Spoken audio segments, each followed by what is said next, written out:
के सजन मारा घो। अच्छा अच्छा दुल्हन के जे फुफ्फा सब छथिन ओ सब नहीं छथिन? फुफ्फा सब मामा सब कतऽ छथिन? अच्छा एहिमे मामा के छियै?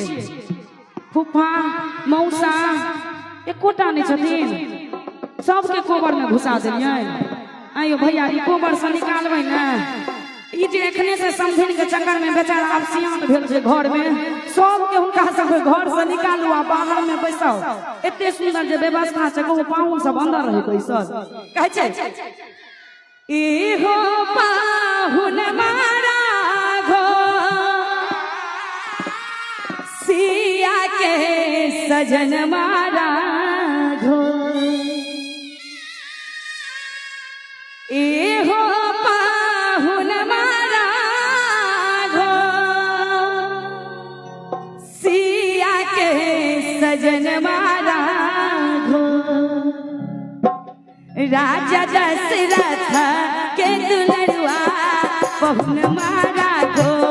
राजा दशरथ के दुलरुआ पाहुन मारा घो। ए हो पाहुन मारा घो सिया के सजन मारा घो। ए हो पाहुन मारा घो सिया के सजन मारा घो। राजा दशरथ के दुलरुआ पाहुन मारा घो। राजा दशरथ के दुलरुआ पाहुन मारा घो।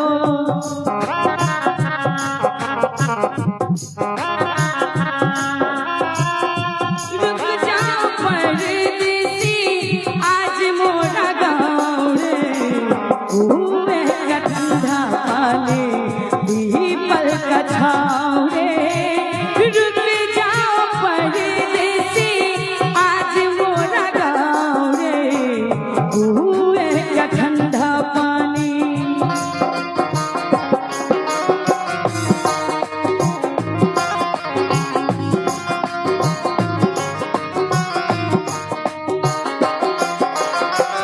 अखियन में कारी काजल होठवा में पानक लाली।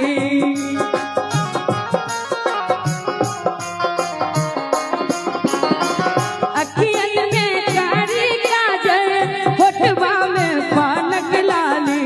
लाल लाले लाल लाले लाल लाले सिर पर शोभे मोरिया पाहुन मारा घो।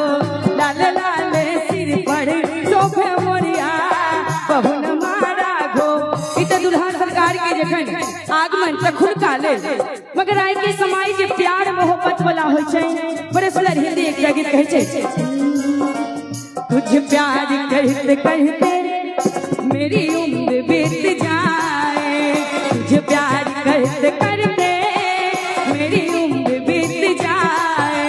मुझे मौत जब भी आए मुझे मौत जब भी आए तेरी बाजुओं में आए। तुझे प्यार करते करते मेरी उम्र बीत जाए। तुझे प्यार करते करते मेरी उम्र बीत जाए।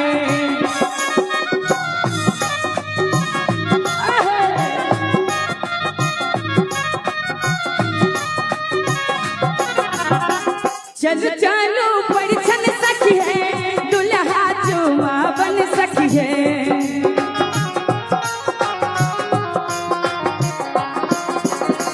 चल चलो परिछन सखी है दुल्हा चुमा बन सखी है। चल चलो परिछन सखी है दुल्हा चुमा बन सखी है। लाल लाले लाल लाले लाल लाले सिर पर शोभे मोरिया पाहुन मारा घो। लाल लाले सिर पर शोभे मोरिया पाहुन मारा घो। अरे गीत के बड़े सुंदर अंतरा छै रे। तू कहे तो बन के काजल तेरी आँख में समाओ। तू कहे तो बन के काजल तेरी आँख में समाओ। उस साज को मैं छेड़ो उस साज को मैं छेड़ो जो साथ तुझे लुभाए। तुझे इस कदर में चाहो तुझे इस कदर में चाहो खुद को तू भूल जाए। तुझे कहते कहते मेरी उम्र बीत जाए, तुझे प्यार कहते कहते